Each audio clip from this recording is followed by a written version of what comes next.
ನಮಸ್ಕಾರ, ಎಲ್ಲರಿಗೂ ಕನ್ನಡತಿ ಅಡಿಗೆ ಚಾನಲ್ಗೆ ಸ್ವಾಗತ. ಇವನ್ನ ಒಂದೊಂದ್ ಕಡೆ ಒಂದೊಂದ್ ತರ ಕರೀತಾರೆ. ಕೆಲವೊಬ್ರು ಇದನ್ನ ಕಂಜಿಕಾಯಿ ಅಂತಾನೂ ಕರೀತಾರ, ಒಬ್ರು ದೊಡ್ಡ ನಿಂಬೆ ಅಂತಾನೂ ಕರೀತಾರ, ಕೆಲವೊಬ್ರು ಕರ್ಣಿಕಾಯಿ ಅಂತ ಕರೀತಾರೆ. ಇವನ್ ಕಟ್ ಮಾಡೋಕ್ಕಿಂತ ಮುಂಚೆ ನೀವು ಇದನ್ನ 1 ಅವರ್ ನೀರಿನಲ್ಲಿ ಹಾಕಿಡ್ಬೇಕ್ರಿ. ಆಮೇಲೆ ನೀರನ್ನ ಕಂಪ್ಲೀಟ್ ಆಗಿ ಕಾಟನ್ ಬಟ್ಟೆಯಿಂದ ಒರೆಸಿ ಇದನ್ನ ಕಟ್ ಮಾಡ್ಕೋಬೇಕು ನೋಡ್ರಿ. ಫಸ್ಟ್ ಈಗ ಕಟ್ ಮಾಡ್ಕೋತೀನಿ. ಫಸ್ಟ್ ಇದನ್ನ ಮುಂದಿನ ಭಾಗವನ್ನ ಕಟ್ ಮಾಡ್ಬಿಟ್ಟು ತೆಗಿತೀನಿ ನೋಡ್ರಿ.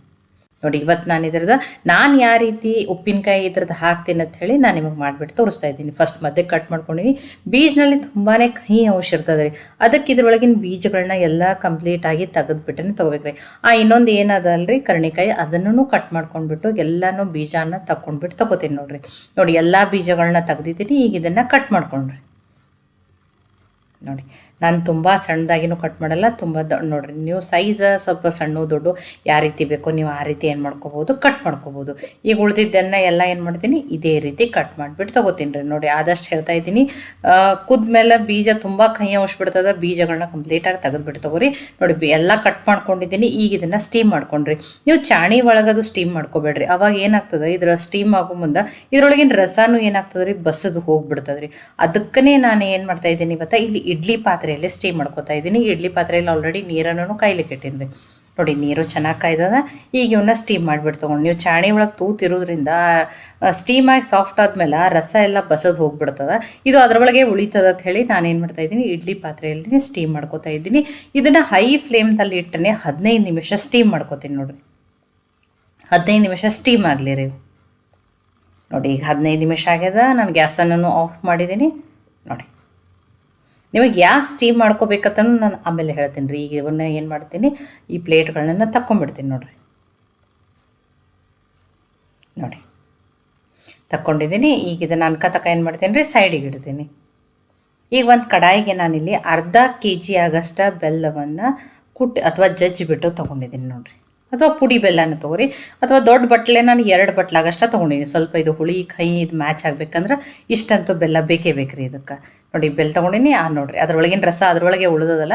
ನೋಡಿ, ನೋಡಿ ಒಬ್ಬೊಬ್ರು ಹೋಳುಗಳನ್ನು ಬೆಲ್ಲಲ್ಲೇ ಡೈರೆಕ್ಟಾಗಿ ಕುದಿಸೋದ್ರಿಂದ ಅದು ಸಿಪ್ಪೆ ಏನಾಗ್ಬಿಡ್ತದೆ ರೀ, ಕಬ್ಬೇರ್ಬಿಡ್ತದೆ. ಅಂದ್ರೆ ತುಂಬಾ ಗಟ್ಟಿಯಾಗಿ ಹಾರ್ಡ್ ಆಗಿಬಿಡ್ತದೆ ರೀ. ನೀವು ಸ್ಟೀಮ್ ಮಾಡಿಬಿಟ್ರೆ ಬೇಗನೆ ಏನಾಗ್ಬಿಡ್ತದೆ, ಕುದ್ದು ಅಂದರೆ ಸಾಫ್ಟಾಗಿಯೇ ಉಳಿದ್ಬಿಡ್ತದೆ ಅದು ಸಿಪ್ಪೆ. ಜಾಸ್ತಿ ಬೆಲ್ಲ ಕುದಿಸೋದ್ರಿಂದ ಕಬ್ಬೇರೋದಿಲ್ಲ.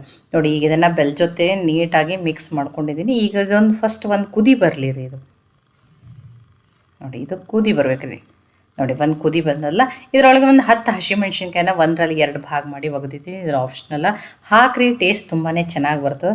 ಇದಕ್ಕೊಂದು ಅರ್ಧ ಸ್ಪೂನಾಗಷ್ಟು ಅರಿಶಿನೂ ಹಾಕಿದ್ದೀನಿ. ಅದು ಒಂದು ಕ್ಲಿಪ್ಪು ಮಿಸ್ ಆಗ್ಯದ ರೀ ಇದ್ರೊಳಗೆ. ನೋಡಿ, ಆ ಮೆಣಸಿನ್ಕಾಯಿ ಹಾಕಿಬಿಟ್ಟು ಒಂದು 5 ನಿಮಿಷ ಕುದಿಸ್ಬಿಟ್ಟು ತೊಗೊಂಡಿದ್ದೀನಿ. ಈಗ ಉಳಿದಿರುವ ಸಾಮಗ್ರಿಗಳನ್ನು ಹಾಕ್ತೀನಿ ನೋಡಿರಿ. ನಾನು ಒಂದು 2.5 ಸ್ಪೂನ್ ಆಗಷ್ಟೇ ರೆಡ್ ಚಿಲ್ಲಿ ಪೌಡ್ರನ್ನ ಹಾಕ್ತಾಯಿದ್ದೀನಿ. ತುಂಬ ಏನು ಖಾರ ಇಲ್ಲರಿ ಇದು. ನೋಡಿ, 2.5 ಸ್ಪೂನ್ ಆಗಷ್ಟು ಹಾಕಿದ್ದೀನಿ. ನೋಡಿ, ಹುಳಿಗೆ ತಕ್ಕಂಗೆ ನೋಡಿಬಿಟ್ಟು ನೀವು ಉಪ್ಪನ್ನು ಹಾಕೋರಿ. ನೋಡಿರಿ, ಸ್ವಲ್ಪ ಕಡಿಮೆನ ಹಾಕಿರಿ, ಮತ್ತು ಬೇಕಂದ್ರೆ ಟೇಸ್ಟ್ ಮಾಡಿ ಇನ್ನೊಂದು ಸ್ವಲ್ಪ ಹಾಕ್ಬೋದು. ಈಗ ಉಪ್ಪು, ಖಾರ, ಅರಿಶಿನ ಮತ್ತು ಹಸಿಮೆಣ್ಸಿನ್ಕಾಯನ್ನು ಹಾಕಿಬಿಟ್ಟಿದ್ದೀನಿ. ಈ ಮೂರನ್ನೂ ಮಿಕ್ಸ್ ಮಾಡಿಕೊಂಡು ನೋಡಿರಿ, ಇದನ್ನು ಹೈ ಫ್ಲೇಮ್ದಲ್ಲಿ ಇಟ್ಟನೆ ಏನು ಮಾಡ್ಕೋತೀನಿ ರೀ, ಈಗ ಒಂದು 10 ನಿಮಿಷ ಕುದಿಸ್ಬಿಟ್ಟು ತೊಗೋತೀನಿ ರೀ. ತುಂಬ ಹೊತ್ತು ಅದು ರಸ ಗಟ್ಟಿ ಆಗೋವರೆಗೂ ಡೈರೆಕ್ಟಾಗಿ ನಿಂಬೆಹಣ್ಣು ಹೋಳುಗಳನ್ನೇ ಹಾಕಿ ಕುದಿಸಿರೋದು ಏನಾಗ್ತದೆ ರೀ, ಅವೆಲ್ಲ ಸಿಪ್ಪೆ ಕಬ್ಬೇರಿಬಿಡ್ತಾವೆ, ತುಂಬಾ ಗಟ್ಟಿ ಆಗಿಬಿಡ್ತಾವೆ. ನೋಡಿ, ಇಷ್ಟು 15 ಅದು ಫಸ್ಟ್ 5 ನಿಮಿಷ, ಈಗ 10 ನಿಮಿಷ ಅಂದ್ರೆ 15 ನಿಮಿಷ ಕುದಿಸ್ಕೊಂಡ್ರೆ ಸಾಕ್ರಿ. ಈಗ ನೋಡಿ, ರಸನೂ ಗಟ್ಟಿಯಾಗಿದೆ. ಆರಿದ್ಮೇಲೆ ಇನ್ನೂ ಗಟ್ಟಿ ಆಗ್ತದೆ ನೋಡಿರಿ. ತುಂಬಾ ಕುದಿಸ್ಬಿಟ್ರೆ ಎಲ್ಲ ರಸನೂ ಏನಾಗ್ಬಿಡ್ತದೆ, ಅಟ್ಟಿಸ್ಬಿಡ್ತದೆ ರೀ. ಈಗ ಇದು ಕಂಪ್ಲೀಟಾಗಿ ಆರಲಿ ರೀ. ಇದನ್ನು ಅನ್ಕತಕ್ಕ ಆರು ತಕ್ಕ ಸೈಡಿಗೆ ಇಡ್ತೀನಿ. ಈಗ ಒಗ್ಗರಣೆ ಕಡಾಯಿಗೆ ನಾನು ದೊಡ್ಡ ಸ್ಪೂನಿಂದನೇ 1 ಸ್ಪೂನ್ ಆಗಷ್ಟು ಎಣ್ಣೆನ ಹಾಕ್ತಾಯಿದ್ದೀನಿ. ಎಣ್ಣೆ ಕಾಯ್ಲಿ ರೀ. ಎಣ್ಣೆ ಕಾಯ್ದ ಮೇಲೆ ಒಂದು ಅರ್ಧ ಸ್ಪೂನ್ ಆಗಷ್ಟೇ ಇದಕ್ಕೆ ಜೀರಿಗೆನ ಹಾಕೋತೀನಿ ರೀ. ನೋಡಿ, ತುಂಬ ಬೇರೆ ಬೇರೆ ರೀತಿಯಲ್ಲಿ ಒಬ್ಬೊಬ್ರು ಒಂದೊಂದು ಥರ ಮಾಡ್ತಾರೆ. ನಾನು ಯಾವ ರೀತಿ ಮಾಡ್ತೀನಿ ಅಂತ ತೋರಿಸಿದ್ದೀನಿ ನೋಡಿರಿ. ಜೀರಿಗೆ ಫ್ರೈ ಆದಮೇಲೆ ಸ್ವಲ್ಪ ಇಂಗನ್ನು ಹಾಕೋತಾ ಇದ್ದೀನಿ. ನೋಡಿ, ಲೋ ಫ್ಲೇಮ್ದಲ್ಲಿ ಇಟ್ಟನೆ ಹಾಕ್ರಿ, ಇಲ್ಲಾದ್ರೆ ಇಂಗು ಬೇಗನೆ ಸೀದ್ ಹೋಗ್ತದೆ ರೀ. ಇಲ್ಲಿ ದೊಡ್ಡ ಗಡ್ಡೆಲೆ 1 ಗಡ್ಡೆ ಆಗಷ್ಟು ಬೆಳ್ಳುಳ್ಳಿಯನ್ನು ಜಜ್ಜಿ ಹಾಕ್ತಾಯಿದ್ದೀನಿ. ಒಂದು 8ರಿಂದ 10 ಹೆಸಳನ್ನು ಹಾಕ್ರಿ. ಸ್ವಲ್ಪ ಎಣ್ಣೆಯಲ್ಲಿ ಫ್ರೈ ಆದರೆ ಸಾಕ್ರಿ. ತುಂಬ ಬೆಳ್ಳುಳ್ಳಿ ಕಲರ್ ಏನು ಚೇಂಜ್ ಆಗೋದು ಬೇಡ್ರಿ. ಈಗ ಅದು ಉಪ್ಪಿನಕಾಯಿ ಏನು ಕುದಿಸ್ಬಿಟ್ಟು ತೊಗೊಂಡ್ರೆ ಅದು ಕಂಪ್ಲೀಟಾಗಿ ಆರಿರ್ತದೆ. ಇದನ್ನು ಈ ಒಗ್ಗರಣೆಯನ್ನು ಅದಕ್ಕೆ ಸೇರಿಸೋದು ನೋಡಿರಿ. ಈಗ ಇದು ಆರ್ಯದ ನಿಮಗೆ ನೋಡಿರಿ ಡಿಫ್ರೆನ್ಸ್ ತೋರಿಸ್ತೀನಿ. ಇದೇಗಿನ್ಕಿಂತ ನೋಡಿರಿ ಆ ಉಪ್ಪಿನಕಾಯಿ ರಸ ಎಷ್ಟು ಗಟ್ಟಿಯಾಗ್ಯದ ನೋಡಿ, ಸಾಸ್ ಥರ ಆಗ್ಯದ ನೋಡಿರಿ. ಜಾಸ್ತಿನೇ ನೀವು ಕುದಿಸ್ಬಿಟ್ರೆ ಆರಿದ್ಮೇಲೆ ಅದು ಇನ್ನೂ ಗಟ್ಟಿ ಆಗ್ತಿರ್ತದೆ ರೀ. ನೋಡಿ, ಇಷ್ಟು ರಸ ತುಂಬ ಚೆನ್ನಾಗಿ ಬಂದ. ಈಗ ಆ ಒಗ್ಗರಣೆಯನ್ನು ಅದಕ್ಕೆ ಹಾಕಿ ಸೇರಿಸ್ಬಿಡೋಣ ನೋಡಿರಿ. ಬೆಳ್ಳುಳ್ಳಿ, ಹಿಂಗೆ ಒಗ್ಗರಣೆಯನ್ನು, ಜೀರಿಗೆ ಒಗ್ಗರಣೆ ನೋಡಿ. ಈಗ ಇದನ್ನು ಮಿಕ್ಸ್ ಮಾಡೋಣ ರೀ. ನೋಡಿ ಈಗೆಲ್ಲ ನೀಟಾಗಿ ಮಿಕ್ಸ್ ಆಗಿದೆ. ಟೇಸ್ಟಿಯಾಗಿರುವಂಥ ಕರಣಿಕಾಯಿ ಉಪ್ಪಿನಕಾಯಿ ರೆಡಿ ಆಗ್ಯದ್ರಿ. ಊಟದ ಜೊತೆ ಈ ರೀತಿ ಉಪ್ಪಿನಕಾಯಿ ಇದ್ರೆ ಊಟದ ಮಜಾನೇ ಬೇರೆ ರೀ. ಮತ್ತು ಈ ಉಪ್ಪಿನಕಾಯಿ ತಿನ್ನೋದ್ರಿಂದ ಪಿತ್ತನೂ ಆಗಲ್ಲ ಅಂತಾರೆ. ಈ ದೊಡ್ಡ ನಿಂಬೆದಿಂದ ಪಿತ್ತ ಆಗಲ್ಲ ಅಂತಾರೆ ಕೆಲವರು. ದೊಡ್ಡ ನಿಂಬೆ, ಕಂಜಿಕಾಯಿ, ಕರ್ಣಿಕಾಯಿ ಅಂತಲೂ ಕರೀತಾರೆ.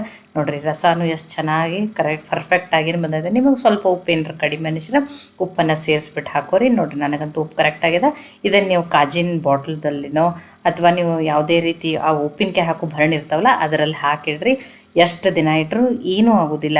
ಈ ಉಪ್ಪಿನಕಾಯಿ ರೆಸಿಪಿ ನಿಮಗೆ ಸ್ವಲ್ಪ ಆದರೂ ಇಷ್ಟ ಆಗಿದ್ರೆ ಲೈಕ್ ಮಾಡಿ, ಶೇರ್ ಮಾಡಿ, ಕಮೆಂಟ್ ಮಾಡಿರಿ. ಖಂಡಿತ ಟ್ರೈ ಮಾಡಿ ನೋಡಿರಿ. ಮತ್ತೆ ಒಳ್ಳೆ ಹೊಸ ರೆಸಿಪಿ ಜೊತೆ ಸಿಗೋಣ. ಎಲ್ಲರಿಗೂ ಧನ್ಯವಾದಗಳು.